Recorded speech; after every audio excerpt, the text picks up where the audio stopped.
Muy buenos días, hoy viernes de octubre, primer día de octubre, estrenamos mes y lo hacemos con un entrevistado, creo, de lujo. Hoy tenemos aquí a Gaspar Llamazares, a un referente en la política española, sobre todo en la política de izquierdas. Gaspar Llamazares, que nació en Logroño el 28 de noviembre de 1957, además de ser político, es médico.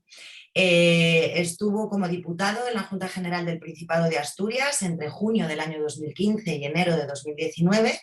Después, en el año 2012 también asumió la portavocía de Izquierda Unida. Dentro de Izquierda Unida él representaba al grupo también de Izquierda Abierta, porque los que no conocéis mucho la actividad dentro de Izquierda Unida, son varios grupos los que están dentro de Izquierda Unida. Está el Partido Comunista, estaba Izquierda Abierta, estaba Gaspar, estaba Tasio, había un montón de gente, creo que muy digna y que han hecho una política muy importante. Y bueno, ahora mismo, en el día de hoy, estamos hablando con Gaspar Llamazares, que ya no es un cargo público, ya no es activo en la política institucional, pero creo que una persona como Gaspar, ahora me corregirá si me equivoco, es imposible que esté ajeno a la política. Siempre va a estar participando, siempre va a estar pensando, siempre va a estar pues, aportando su opinión, que creo que es muy interesante. Precisamente hoy el objetivo de esta entrevista es hablar con Gaspar sobre la presentación de un libro que acaba de sacar, que ya os puedo decir que está teniendo mucho éxito, que el otro día lo presentó también en la Feria del Libro en Madrid, que lo va a presentar en distintos territorios del Estado español, que sé de buena tinta que está teniendo muy buena acogida, y es un libro que se titula Pandemonium. Ahora vamos a poder hablar con Gaspar de manera más concreta de qué es, de lo que trata este libro, cuál es la visión que quiere presentarnos Gaspar y cuál es su visión. También hablaremos con él de la política estatal, de la política global, y por ser hoy el día que es, terminaremos con una referencia a su visión sobre el 1 de octubre y el proceso de soberanismo en Cataluña, pero cuál es su visión desde la izquierda, cómo se debería llevar y encauzar esta cuestión para resolver un conflicto que creo que cada vez más gente queremos que se resuelva de una manera democrática y tranquila. Dicho lo cual, buenos días, Gaspar, y muchas gracias por darme esta entrevista. Buenos días. Buenos días. Cuéntanos, Gaspar, has presentado recientemente un libro titulado Pandemonium. ¿Qué significa el término pandemonium? Bueno, el término pandemonium es una pelea de demonios, la ciudad del demonio, ¿no? Pero bueno, remite a la pandemia interpretada desde un punto de vista amplio, ¿no? No solamente como una enfermedad transmisible, sino como una sindemia, que decimos algunos de salud pública, que es un conjunto de pandemias. Es decir, esta pandemia ha venido a sumarse a una pandemia silenciosa, que es la pandemia de las enfermedades crónicas que afectan a una parte importante de la población y que han hecho que esas personas que padecen enfermedades crónicas sean una de las más vulnerables a la pandemia vírica. Y por otra parte hay otra pandemia, en este caso que no hemos querido ver a lo largo de esta pandemia vírica, que quizás nos ha debilitado para enfrentarla, que es la pandemia social, ¿no? Que podemos denominar la desigualdad social, la densidad poblacional, la movilidad, todo esto, o por ejemplo también la explotación de la selva ha tenido una influencia determinante en la transmisión de la zoonosis a una enfermedad humana, ¿no? Yo creo que, por tanto, el intento es ver ese conjunto de factores desde una perspectiva de tres personas que tienen características muy diferentes, ¿no? Y además que lo hacen no desde un solo ámbito, sino también desde Europa y América Latina, porque Gema trabaja en la Universidad de América Latina, la Universidad Boliviana, y por otra parte también, digamos, la experiencia de salud pública, que es la mía, combinada con la experiencia de una especialidad tecnológica, que es la de Miguel Souto, ¿no? Es decir, que de alguna manera intentamos ver la pandemia desde distintos ángulos, pero sobre todo como eso, como una sindemia, como una suma de pandemias, para que no pensemos que cuando salgamos de la vírica hemos salido de todas. Probablemente salgamos de la vírica y salgamos pronto, ojalá, pero quedan las demás y pueden alimentar una nueva pandemia, ¿no? Por lo tanto, hay que tener cuidado y hay que intentar no solamente solucionar las cuestiones a través de la vacuna, sino que hay que solucionar otras muy importantes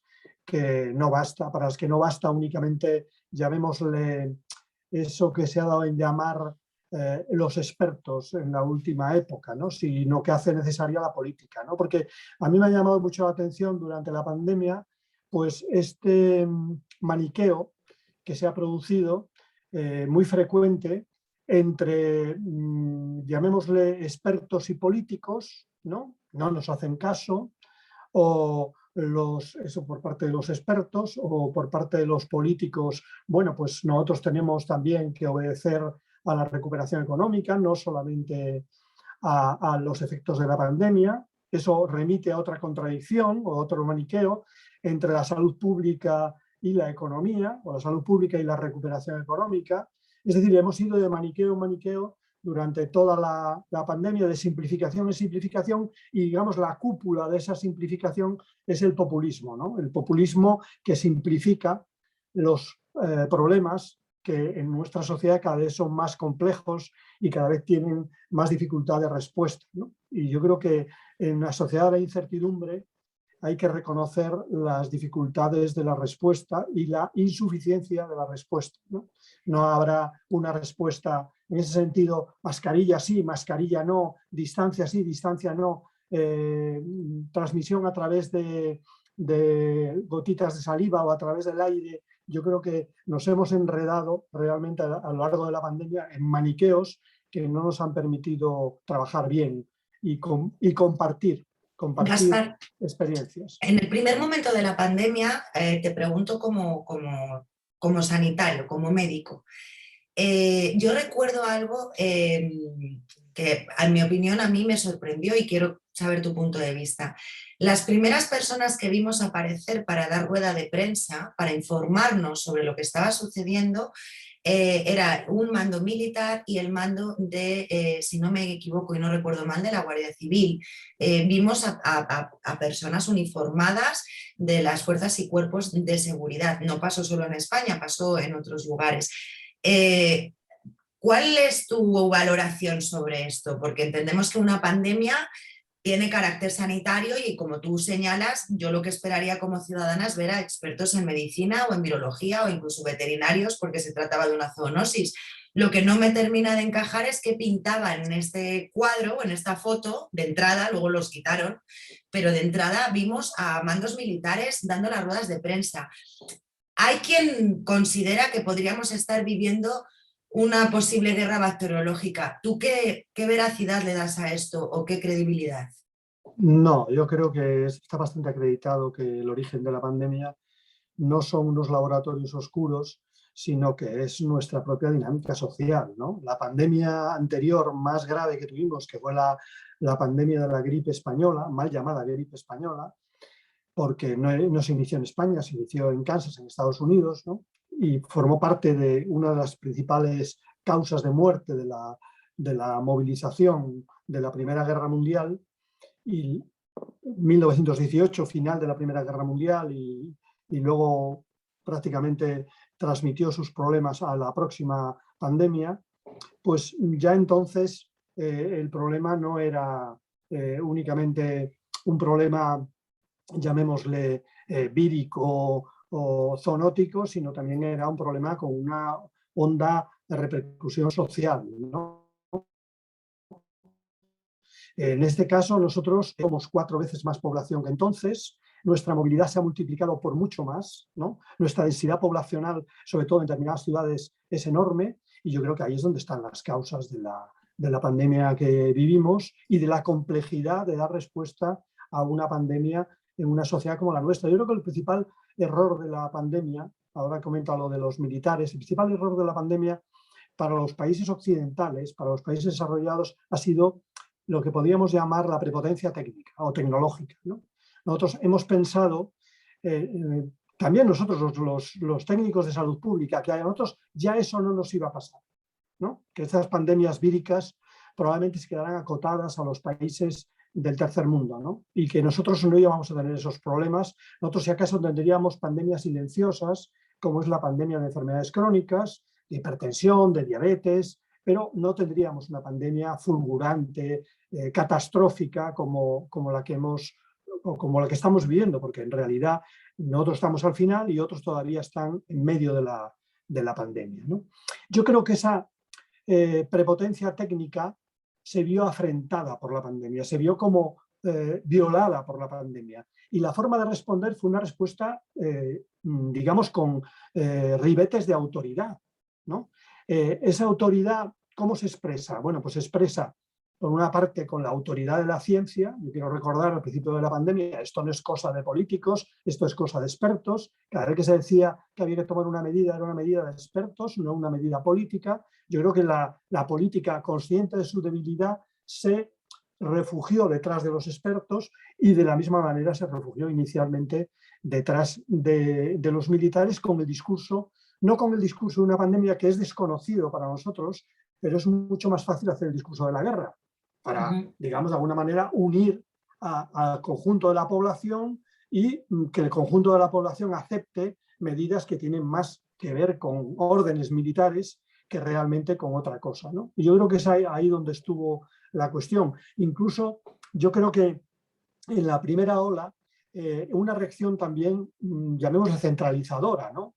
Cuando se produce la primera ola, la respuesta no tiene en cuenta prácticamente a las comunidades autónomas y toma el mando como un mando único. Yo recuerdo la frase, cuando eso no existe en realidad en la ley sanitaria. Existe, digamos, la referencia a la responsabilidad última, bueno, la referencia a la coordinación sanitaria, pero eso del mando único era nuevo, ¿no? De alguna manera era nuevo, y sobre todo en salud pública.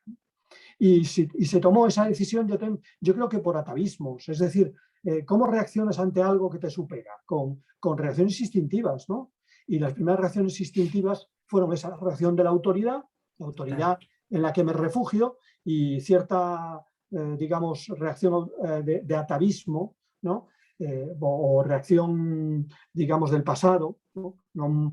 Y que luego ya se ha ido corrigiendo a lo largo del tiempo, porque yo creo que la segunda ola, que ahora está en discusión en el Tribunal Constitucional, bueno, ya se cargó la primera, ¿no?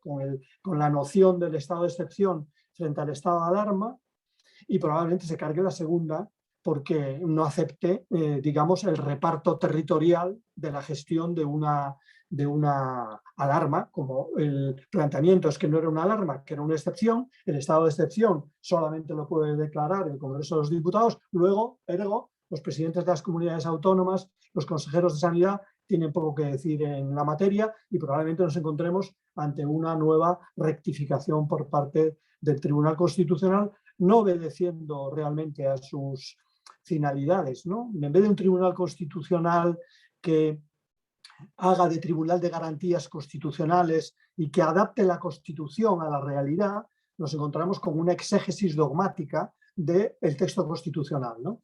Si uno atiende a lo que dijo Ernest Lluch, no, estaba de ponente por el PSUC, no me acuerdo ahora mismo quién era, bueno, uno de los dirigentes, Soletura, si uno atiende a lo que dijo Soletura en relación al estado de alarma, me quiero diferenciar aquí de la tesis del Tribunal Constitucional. Soletura dice: es necesario acabar con la utilización del estado de excepción para cualquier anormalidad. Hay que diferenciar el estado de excepción para la anormalidad política del estado de alarma para una catástrofe o una alarma sanitaria. Bueno, yo creo que no se han leído siquiera los argumentos de los ponentes constitucionales, porque es que además ningún tribunal constitucional de Europa lo ha hecho, como el Tribunal Constitucional Español, y todas las legislaciones europeas tienen alarma, emergencia, otros términos similares antes del estado de excepción, que es cuando la cosa se pone muy, muy fea y hay que suspender prácticamente las libertades y los derechos. Es el no derecho, prácticamente, ¿no? Angaben decía el no derecho, ¿no? Bueno, tú hablabas del miedo, ¿no? Como que de alguna manera el miedo hizo reaccionar de una forma casi visceral, ¿no? Casi muy inmediata. Y yo te quería preguntar, porque viendo cómo se ha funcionado con el tema de las patentes, hablo del tema del tratamiento de las vacunas, que de alguna forma se han puesto muchos huevos en esa cesta, porque se ha apostado mucho por ello desde el propio gobierno. Desde el primer momento nos decían que la luz se veía al final del túnel cuando llegasen las vacunas, etcétera, etcétera. A algunos nos ha llamado mucho la atención si efectivamente las vacunas iban a ser esa tabla de salvación. ¿Cómo se ha permitido que de las vacunas se haya hecho el semejante negocio que han hecho las industrias farmacéuticas? Y hasta qué punto tú hablas de miedo, y yo también me pregunto si el miedo no es un buen caldo de cultivo para esas grandes sombras de las grandes industrias farmacéuticas que tanto poder tienen, incluso capacidad de presión en la OMS o en la EMA o en la FDA, que son agencias que no se nos escapa, que no son desde luego ajenas a este tipo de presiones.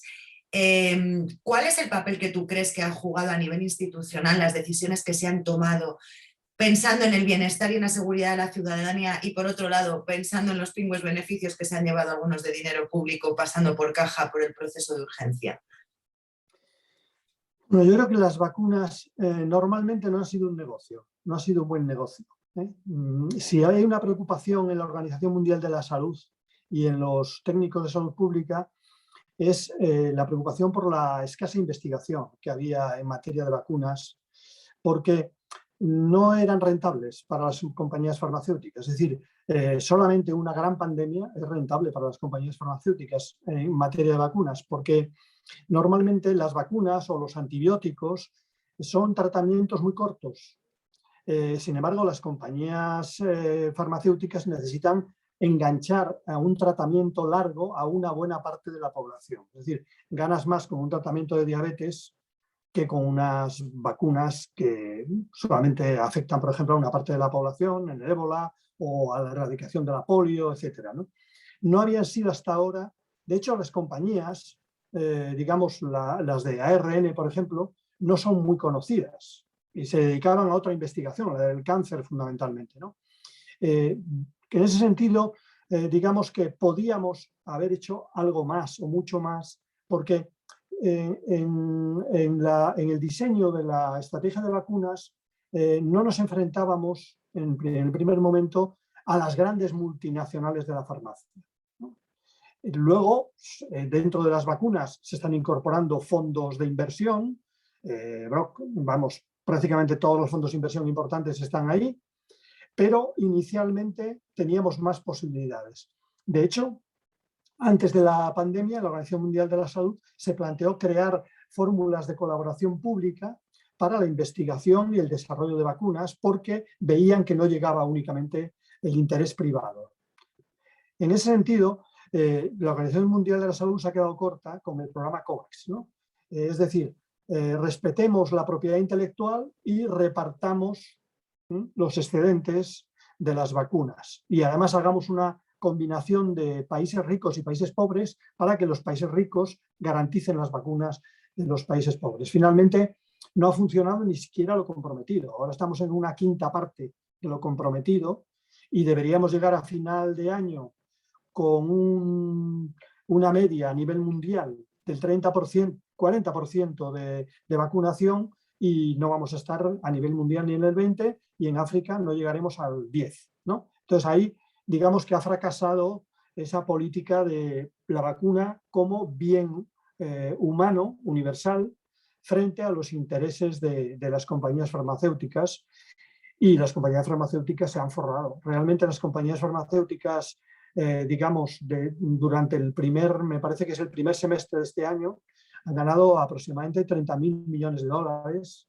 han repartido beneficios y han aumentado los precios de las vacunas. Entonces, yo creo que era el momento, y si no lo era, lo es, el momento de plantearse una suspensión de la propiedad intelectual y compartir esa investigación, esa tecnología y ese desarrollo, porque no bastaría únicamente con suspender, sino que habría que, la Unión Europea en ese sentido ha comprometido la construcción de fábricas de vacunas en África, habría que comprometer esa construcción y habría que comprometer también mecanismos de distribución y de logística que algunos países no tienen, ¿no? Por lo tanto, no basta únicamente con dar vacunas, hay también que producirlas y hay que distribuirlas, ¿no?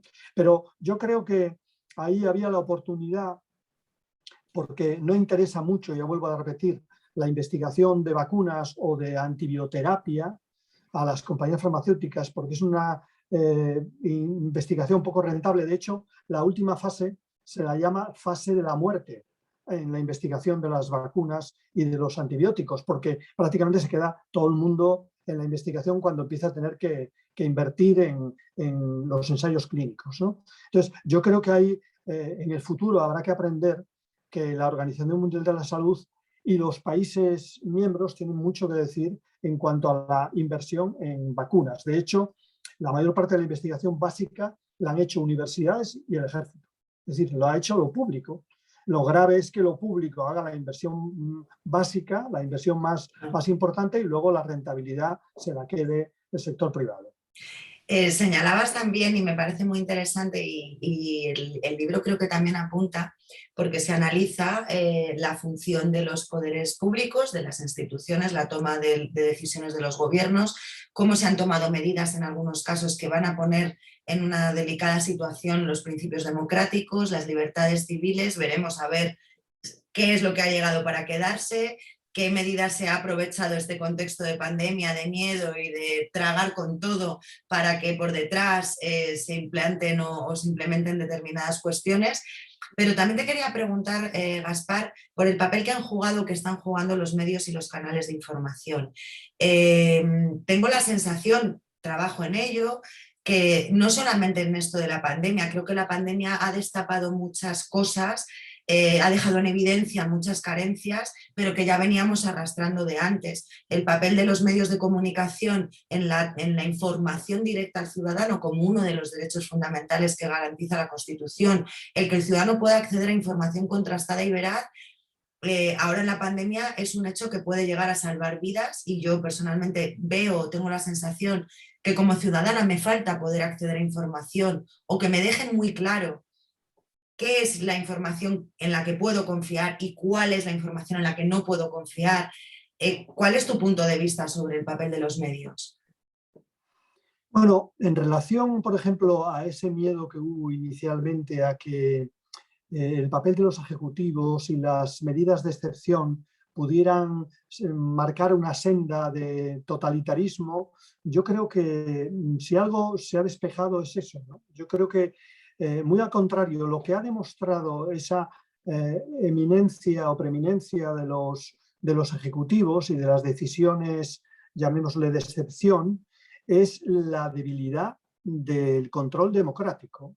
Es lo que ha planteado, ¿no? No la debilidad que hemos tenido en la excepcionalidad y la posibilidad de prorrogar la excepcionalidad como una especie de autoritarismo, ¿no? Yo creo que lo que ha demostrado es la debilidad que ya padecíamos con anterioridad de los órganos institucionales y sobre todo de las democracias, ¿no? Y yo creo que eso, bueno, pues deberíamos plantearnos cuáles son los procedimientos para, digamos, que ese desequilibrio que ya existía, que es el desequilibrio entre el poder económico y el poder político, el desequilibrio entre el poder político del Ejecutivo y el poder político del Parlamento, el desequilibrio entre, llamémosle, los distintos poderes del Estado, eso, digamos que lo ha puesto en evidencia de forma... La pandemia acelera cosas que ya estaban presentes, ¿no? Y lo ha puesto en evidencia la pandemia, incluso ha puesto en evidencia a los populismos y sus tendencias totalitarias, ¿no?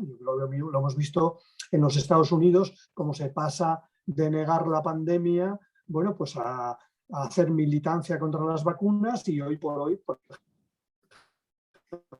los estados demócratas en el 30% de vacunación y los estados republicanos están en torno al 50%. Creo que es una tragedia, ¿no? En mi opinión, independientemente de cuál sea la ideología de cada cual, ¿no? Yo creo que eso es una reflexión a tener en cuenta en estos momentos de cara al futuro de la democracia, y porque ha sido sometida a... Bueno, hubo un momento en que se llegó incluso a formular que los países totalitarios, países autoritarios, eran más hábiles, más eficaces frente a la pandemia que los países democráticos. Yo creo que viéndolo ahora con distancia y ya, digamos, cuando han pasado 20 y tantos meses de pandemia, pues ya las cosas no están tan claras, ¿no? Los que fueron países de éxito al principio de la pandemia están temblando, entre otras cosas porque el hecho de no haber sufrido los primeros embates de la pandemia han hecho menos consciente a la población de la necesidad de la vacunación, ¿no? Y ahora están sufriendo olas de pandemia cuando al principio eran los ejemplos de cómo enfrentar la pandemia, ¿no? Yo creo que ahí ha habido también, desde el punto de vista de los expertos, una reacción que antes comentábamos poco menos que autoritaria, dogmática, ¿no? No solamente el problema ha sido el que negaba la pandemia, ¿no? El populismo que niega la pandemia, el negacionismo, ¿no? Sino que en el polo opuesto ha estado otra posición que yo he combatido también en el libro, que es o hemos combatido los que hemos escrito el libro, que es el dogmatismo de los expertos, que ha llegado a formular el cero COVID, por ejemplo, ¿no? Han llegado a formular que es posible, a partir del inicio de una pandemia, dejarla a cero. Bueno, eso no es posible. Igual que no es posible esterilizar, erradicar una pandemia. Solo hemos erradicado, digamos, 2 pandemias y recientemente nos hemos dado cuenta que una de ellas habíamos erradicado parcialmente, porque cuando se produjo la salida de Afganistán, la polio está en Afganistán. Es una enfermedad endémica ya prácticamente de Afganistán. Y cuando pensábamos que habíamos, digamos, derrotado al ébola, ahora hemos sabido la semana pasada que las personas que han padecido ébola lo transmiten y por tanto son capaces de volver a revitalizar la pandemia de ébola, ¿no? Entonces, bueno, yo creo que hablaba de los maniqueos, ese otro ha sido otro maniqueo que hemos vivido en pandemia, el de negar la pandemia y el de la ciencia como solución absoluta a la pandemia. No, la ciencia tiene tantas inseguridades como la política frente a la pandemia y adoptó medidas, bueno, pues que había adoptado en otras pandemias que salieron bien, relativamente bien, y otras medidas que no salieron tan bien, ¿no? Pero que, digamos, esa aspiración a la perfección política es un error, normalmente ha remitido siempre a fascismos, y la aspiración a la perfección científica también es un error y en pandemia yo creo que no nos ha aportado prácticamente nada, solamente frustración, ¿no? Porque, bueno, si lo ha conseguido Nueva Zelanda, tenemos que conseguirlo nosotros. Pero bueno, ¿qué tiene que ver Nueva Zelanda, su densidad de población, su movilidad, el carácter de isla, con una Europa que en estos momentos es prácticamente un nodo de comunicaciones, ¿no? No tiene nada que ver, ¿no? Pero bueno, hemos vivido esto en pandemia. Bueno, Gaspar, y yo ahora ya enfilo hacia el otro lado. Después de haber pasado tantos años en política española, después de haber sido uno de los referentes de la izquierda, para muchos que como yo en mi generación, yo recuerdo engancharme a los debates del Estado de la Nación cuando tú intervenía Zapatero, en unos momentos en los que se quedaba un poco atrás la crispación de Aznar y aparecían voces como la vuestra que dotaban a los discursos de contenido, de argumentación y sobre todo de respeto institucional. Yo creo que fue una época que, por desgracia, yo personalmente ahora miro con cierto anhelo porque se echa a faltar en lo que es la actualidad política, se echan a faltar discursos respetando el terreno de cada uno, pero cargados de contenido y sobre todo respetando la pluralidad democrática. Yo quería preguntarte, Gaspar, ¿cuál ha sido tu valoración después de tus años en política?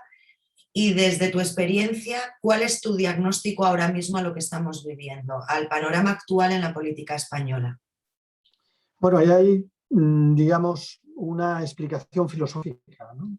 De Byung-Chul Han, ¿no? Que es uno de mis filósofos modernos favoritos, que dice que nos encontramos en un tránsito entre la biopolítica, la sociedad productiva, que era la sociedad de mis padres, ¿no? La sociedad asturiana de grandes industrias, de sindicatos, de partidos, desde esa biopolítica a la psicopolítica o a la sociedad de la información, del consumo, que tiene al populismo y al neoliberalismo como sus dos, digamos, pilares fundamentales, ¿no?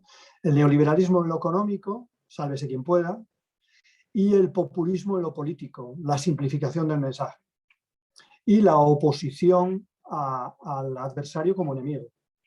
Yo creo que eso es lo que estamos viviendo en estos momentos en el mundo, ¿no? Creo que tiene una trascendencia también en la política exterior. Aquel multilateralismo de que soñábamos cuando se derrumbó el bipolarismo, cuando se derrumbó la Guerra Fría, pues ha quedado prácticamente en nada, y del, digamos, imperio norteamericano pues vamos camino ahora de otro nuevo bipolarismo, una nueva Guerra Fría entre Estados Unidos declinante y China, digamos, como imperio boyante, ¿no? Un imperio asiático potente. Yo creo que ese es un poco el esquema del mundo que nos queda, y yo creo que lo tenemos complicado, ¿no? Yo creo que tenemos complicado en la medida en que no aprendamos de las conclusiones de la pandemia y de conclusiones de crisis anteriores, que el neoliberalismo polariza enormemente la sociedad, la convierte en una sociedad, digamos, de enfrentamiento entre ricos y pobres, de anomia prácticamente, y luego por otro lado también ese neoliberalismo convierte la política en una política de consumo, en una política que tiene mensajes, que utiliza las redes o utiliza los medios de comunicación, y esa política simplificada tiene poco que ver con lo que entendíamos que la política era, bueno, pues conciliar intereses distintos para intentar avanzar socialmente, ¿no? Yo creo que eso es un poco la idea, digamos, de presión, negociación para intentar avanzar, ¿no? Creo que eso es lo que tenemos en estos momentos en la política internacional y en la política interna, y bueno, no es menor paquete para trabajar en los próximos tiempos, ¿no? Y para ir terminando, hoy es 1 de octubre. Hoy se conmemora el 4º aniversario de lo que algunos llaman referéndum, consulta en Cataluña. ¿Cuál es tu valoración sobre no solo lo que ocurrió aquel día? Porque creo que poner el foco solamente en el 1 de octubre es olvidarnos de todo lo que había pasado previamente con el Estatut de Cataluña, con toda la sensación de vilipendio que siente alguna parte de la población, no solo en Cataluña, hay otros territorios que llevan tiempo también reclamando tener más posibilidades de expresarse, de autogobernarse y de decidir sobre sus políticas. Pero esto yo creo que ha llegado a un punto que ya resulta altamente agresivo para las propias instituciones, para la ciudadanía, incluso para la Unión Europea. El tema de Cataluña empieza a ser ya una patata caliente. ¿Qué valoración haces tú de lo que ha sucedido hasta ahora? Y sobre todo, y lo más importante, ¿cuál sería tu propuesta sobre la mesa para encauzar esta situación y cómo resolver este conflicto que llaman algunos, que cada vez se va complicando más, a mi entender?